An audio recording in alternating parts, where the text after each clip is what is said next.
لله الذي أنزل على عبده الكتاب ولم يجعل له عوجا قيما لينذر بأسا شديدا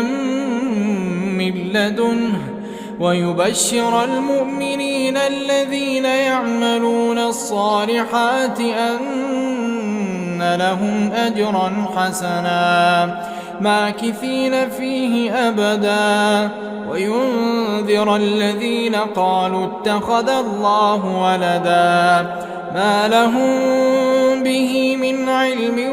ولا لآبائهم كبرت كلمة تخرج من أفواههم إن